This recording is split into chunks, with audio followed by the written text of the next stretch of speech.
सलमान जावेद साहब भी मौजूद हैं और डॉक्टर फरहत आसिफ भी मौजूद हैं। जी डॉक्टर फरहत, आपकी तरफ आता हूँ। अब ये बताइएगा कि पूरी दुनिया ने देखी कि किस तरीके से चाइना ने डेकेड्स ओवर द डेकेड्स जो है उन्होंने अपनी मुआशी तरक्की की, पूरी दुनिया ने उसको देखा। फिर उसके बाद उनकी दिफाई सलाहियत जो है उसका भी लोहा चीन ने मनवाया। और अब इस सिमत में, इस मौजूदा पैराए में अगर देखें तो आप समझती हैं कि बहुत अच्छी तरीके से डिप्लोमेटिक सिफारतकारी, कामयाब सिफारतकारी इस वक्त दिखा रहा है चीन। जी बिल्कुल, मैं आपकी इस बात से पूरी तरह इत्तेफाक करूंगी। 2001 में जब चाइना वर्ल्ड ट्रेड ऑर्गेनाइजेशन में पहली दफ़ा ऑफिशियली शामिल हुआ, तो मेरा ख्याल है कि शायद 9/11 के इंसिडेंट्स इतने ज़्यादा इम्पोर्टेंट ना होंगे कि चाइना ने जो अपनी वर्ल्ड ट्रेड ऑर्गेनाइजेशन के अंदर अपनी एंट्री डाली थी। और आप अगर उसका इस स्टेटमेंट और इन स्कॉलरली स्टेटमेंट का अगर एनालिसिस करें तो आपको अंदाज़ा होगा कि जो आज हम सूरत हाल देख रहे हैं वो चाइना की इस मुआशी तरक्की और वर्ल्ड ट्रेड ऑर्गेनाइजेशन में एक एक्टिव पार्टिसिपेशन की है।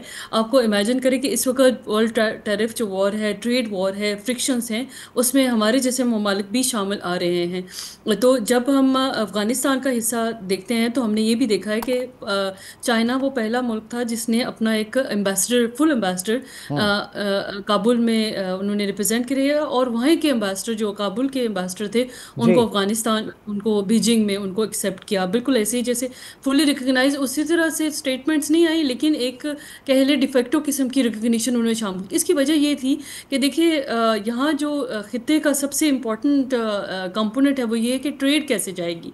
अब कौन से ऐसे रास्ते होंगे जिनके ज़रिए चाइना की जो ट्रेड है इस वक्त एक्सपेंशन की तरफ जा रही है, उनकी इकोनॉमी बूम कर रही है, हाँ। उनको अपनी नई नई मार्केट्स उनको चाहिए, तो कौन से रास्ते नहीं, हैं और उसमें जिनके उसमें ज़रिए ऐड करें जरा, क्योंकि जो चाइना और इंडिया का बायलैटरल ट्रेड वॉल्यूम में तकरीबन 118 अरब डॉलर है एनुअल। बिल्कुल ऐसे ही है। और देखिए उन्होंने उनको इंगेज करके रखा हुआ है। उनको कोई कॉन्फ्लिक्ट, अगर कोई कॉन्फ्लिक्ट उनका बॉर्डर रीजन्स पे हैं भी, तो देखिए चाइना की अगर सियासी और उनकी मुआशी उनकी पॉलिसीज देखें तो उन्होंने हमेशा अपने रीजन्स, अपने बैकयार्ड में सेफ्टी और सिक्योरिटी और पीस रखने की हमेशा कोशिश की है। चाइना ने कभी भी ऐसा नहीं चाहा, आपने इनकी हिस्ट्री देख लीजिए, उन्होंने कोई भी ऐसे कॉन्फ्लिक्ट के अंदर खुद से इन्वॉल्व नहीं हुए हैं, बल्कि कोशिश ये की है कि अपने नेबरहुड के अंदर उनको शेयर्ड, जिसको डेस्टिनी वो बोलते हैं, और शेयर्ड प्रॉस्पेरिटी वो बोलते हैं। तो वो इसकी वजह ये है कि वो ये चाहते हैं, अगर वो खुद मुआशी तौर पर मजबूत हैं तो पाकिस्तान, अफगानिस्तान और सेंट्रल एशियन रिपब्लिक्स और बियॉन्ड दैट वो इन सब को इंगेज करें। और BRI का बेसिक खुलासा और फलसफा भी यही है। और हमने जब ये देखा है कि ये तीनों ममालिक के दरमियान जो कॉन्वर्सेशन भी हुई हैं, उसमें ये भी उन्होंने मुश्तरका हिकमत अमली ये बनाई है कि अच्छा CPEC भी होगा, लेकिन साथ ही साथ टेररिज्म का जो चैलेंज है पाकिस्तान को भी फेस करना पड़ रहा है। बलूचिस्तान में, KP में आप देखें, इमेजिन करें कि ये जो TTP और दाइश खुरासान और बहुत सारे ऐसे ग्रुप्स हैं जिनकी वजह से ना सिर्फ पाकिस्तान को बल्कि अफगानिस्तान को भी फेस करना पड़ रहा है। देखिए ग्लोबली उनको बहुत सारे चैलेंजेस हैं जिसकी वजह से ये प्रॉब्लम सारे उनके आ रहे हैं। तो मेरा ख्याल है कि अफगानिस्तान की जो इंटरनल हुकूमत है, अब वो ये चाहती है, और उसमें भी देखिए अब हमें ये देखना पड़ेगा कि उनकी भी बहुत शदीद किस्म की अंदर डिविजन्स पैदा हो गई हैं, काबुल की और कंधार की जो लीडरशिप है उसके बीच भी। तो वो डिविजन्स भी उनको किसी ना किसी तरह रिजॉल्व करनी पड़ेंगी। अदरवाइज इस तरह की अपॉर्चुनिटीज़ अगर उनको वो मिल रही हैं तो कैसे कैपिटलाइज करें। देखिए ठीक। चाइना भी सपोर्ट करने की कोशिश करे, रीजनल कंट्रीज भी, लेकिन ये काबुल की गवर्नमेंट की अपनी रिस्पॉन्सिबिलिटी होगी कि वो कैसे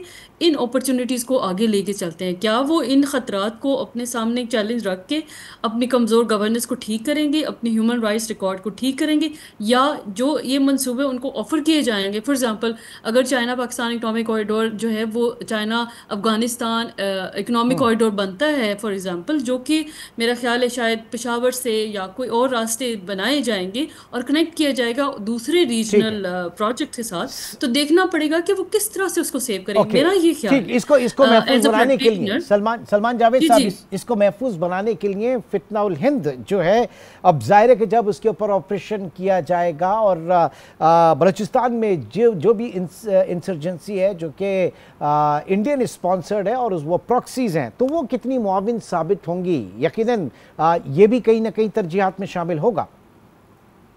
जी जी बिल्कुल, क्योंकि पाकिस्तान का मूड इस वक्त जो है पोस्ट पहलगाम वो काफ़ी एग्रेसिव है।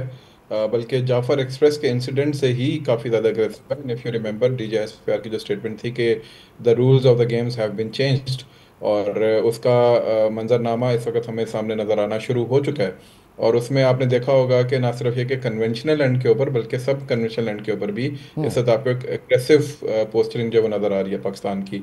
इसका एक डाटा जो उन्होंने कल हमें दिखाया भी अपनी DJSPR की प्रेस रिलीज के अंदर, प्रेस कॉन्फ्रेंस के अंदर, कि सिर्फ 2024 के अंदर उन्होंने 233 के करीब जो है दहशतगर्द बलूचिस्तान में मारे थे। लेकिन इस वक्त सिर्फ 5 महीनों में इस साल उन्होंने 203 के करीब दहशतगर्द मार दिए हैं। तो they are quite aggressive on this this side. और अभी ये जो परसों वाक़या हुआ है खुजदार वाला, उसके बाद तो वैसे ही अब आपको पता है कि पाकिस्तान जो है उसने APS के बाद भी और उसके बाद अब ये खुजदार वाला वाक़या भी हो गया।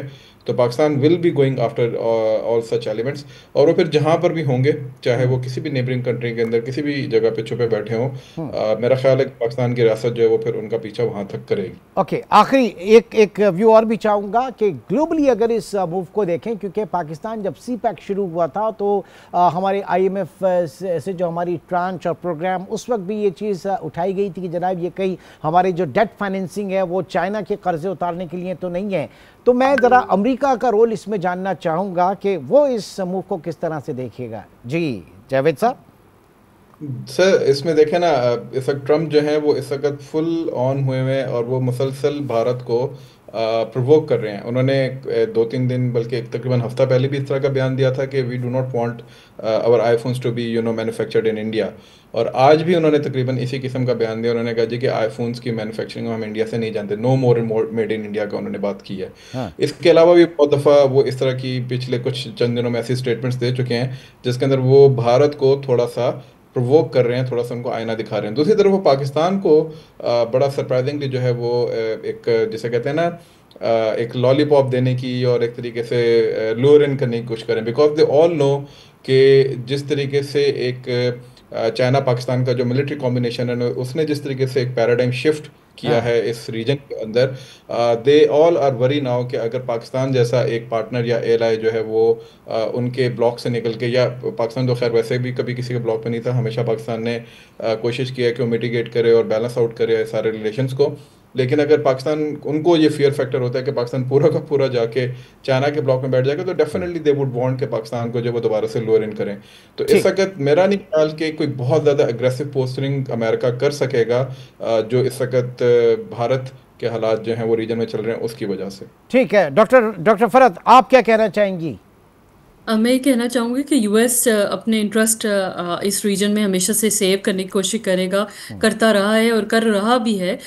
वो किसी को फेवर नहीं कर रहे, वो किसी को सपोर्ट नहीं है सच करे, ना ही उनके अगेंस्ट जा रहे हैं। जहाँ तक इंडिया का ताल्लुक है, वो उनकी स्ट्रेटेजिक रियल में हमेशा एक इम्पॉर्टेंट स्ट्रेटेजिक पार्टनर रहा है।